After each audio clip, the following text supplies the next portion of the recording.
Hello, I'm Ian. This is Somerset News Network. Gramhan Linehan, the writer of Father Ted, the Irishman, came in to Heathrow Airport and was arrested by 5 armed police officers. Is this the police overstretching their authority? Did it really need 5 armed police officers to arrest one comedian and writer over a tweet? Well, 3 tweets. He was having a go at transgenders in ladies' spaces. Now, we think that transgenders shouldn't be allowed into ladies' spaces, full stop. So he tweets it. Now, I would say 95% of the population agrees with him, but not the London police. 5 of them to arrest him, hold him for, I think it was 11 hours he was held, over a tweet. Now, when it happened to me, I had a phone call. Ian, I've got to talk to you. Want to know what your thinking is? I said, well, what was it about? You had a message on, a comment on Facebook. I said, yeah, which one? I do lots of them. I'm quite active on Facebook. Oh, I can't tell you that until you come in. I said, well, I'm not coming in until you tell me what I've done. I've got to be able to defend myself. And I can't defend myself without knowing what I've done. We're looking to arrest you for a hate crime. Well, I said, how can it be a hate crime if I don't know what I've done? Can you please tell me what the post was so that I can give you a response? We'll tell you that when you come in, sir. You'll have to come in for an interview. And this went on for 4 months. And eventually I went into the police station for this interview. If you don't come in for an interview, we'll have to come and arrest you. And I thought, I don't know what I've done. So I'm going in to a police station to possibly be arrested for something I didn't know I had to do, or know I've done. When I got there, they'd given me a legal aid lawyer. So he's making money out of it. And he met me, we said hello. Anyway, he went in to see the policeman and was in with the policeman for 15 minutes, even before I got there.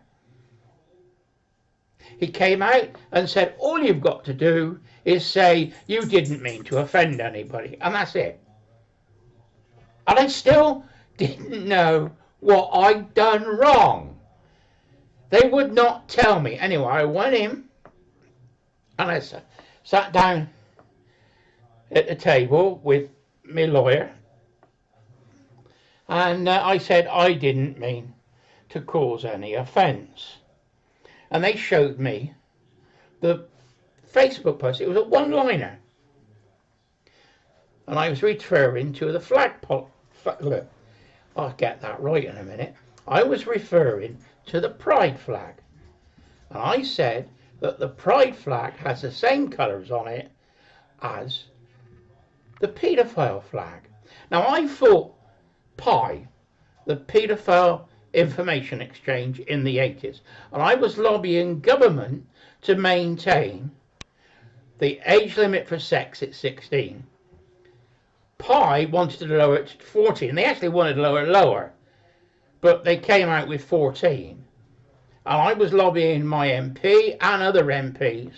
I even went up to Parliament and lobbied to maintain it at 16. I was a youth worker at the time. I'd done 10 years in youth work.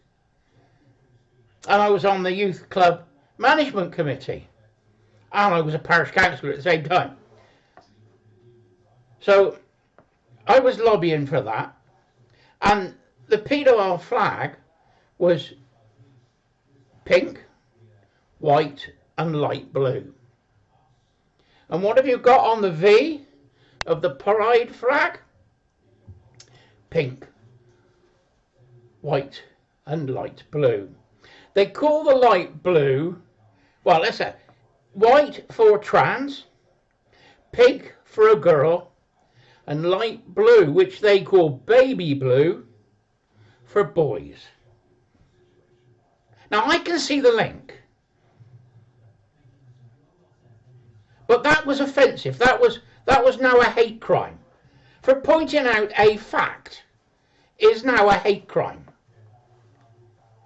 So within the 4 months chatting with the police, backwards and forward, he said, I was trying to email him, and he said, I'm not discussing this by email, and that was it. I was being stitched up like everybody else. And I think Graham's been through the same thing. They're trying to make a crime, and they've said somebody's complained. Well, that's what happened to me. The person that complained put a note underneath my comment, see what it's like, I'm going to the police. The only thing is, that name, I had a PI company look into it, and they found out it was a sock puppet by somebody else. So if that sock puppet name was used to complain to the police, that's giving a false name, giving false information, and that's a crime. That's preventing the court of justice. I told the copper all this, and they didn't do a thing. Not a thing. Anyway, it went on for another couple of weeks, I think another month, and then it was nothing happened, no further action, and that was it. All went quiet. And then I had a letter from Avon and Somerset saying no further action at this time.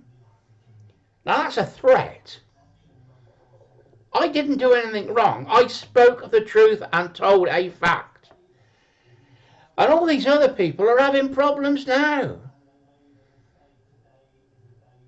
It just ain't right. They tell us, oh, you got free speech. Oh, it's only a common law right. But what's happening is, you say things and against trans or pride or gays or lesbians, they complain to the police and then they say they're offended. You know, the police officer said to me, you've got to be ever so careful what you write and what you say on YouTube videos. You might offend somebody. So I turned around and said, well, they shouldn't have read it, should they? Or if you're going to be offended, don't watch this video. It's simple. I can't help if I say the facts and say the truth if it offends you. How can the truth offend anybody? Because you don't like it. Because it's against your lifestyle. That's not the way we work. Or should not work. But the police are now being used as the thought police. It's like 1984. I think Starmer's Handbook is 1984 and Brave New World. If you watch those two films and then see on the news what's happening with Starmer and Rayner and all the rest of it, and you'll understand what I mean. I can see the comparisons. And all I'm doing is standing up and being counted. I'm trying not to say anything controversial, just trying to tell the truth. Like I keep saying, under the Bill of Rights, we have the right of free speech and debate. Now, I hope that Graham gets my tweet, I've already messaged him and said we've got free speech and debate under the Article 9 of the Bill of Rights. They tell us it's only for MPs, but when they take the newspapers to court, they use Article 9 and it goes straight to the Supreme Court, the law lords. They would have met in Parliament, but they now met in the Supreme Court. So all he's got to do is shout free speech, and they're doing him for a hate crime or malicious communications. He's got to cry free speech and use Article 9 of the Bill of Rights and go to the Supreme Court. Now, this weekend, there's been lots of demonstrations against the illegal immigrant hotels. The police are now getting heavy-handed. They're creating incidents to make it look like ordinary people are far right. They're calling us far right thugs. Starmer said it. And all they are just locals. Ordinary people standing up to protect their children. What's wrong with that? And what do the police do? The police bus Antifa in to Epping and then take them back to the station again.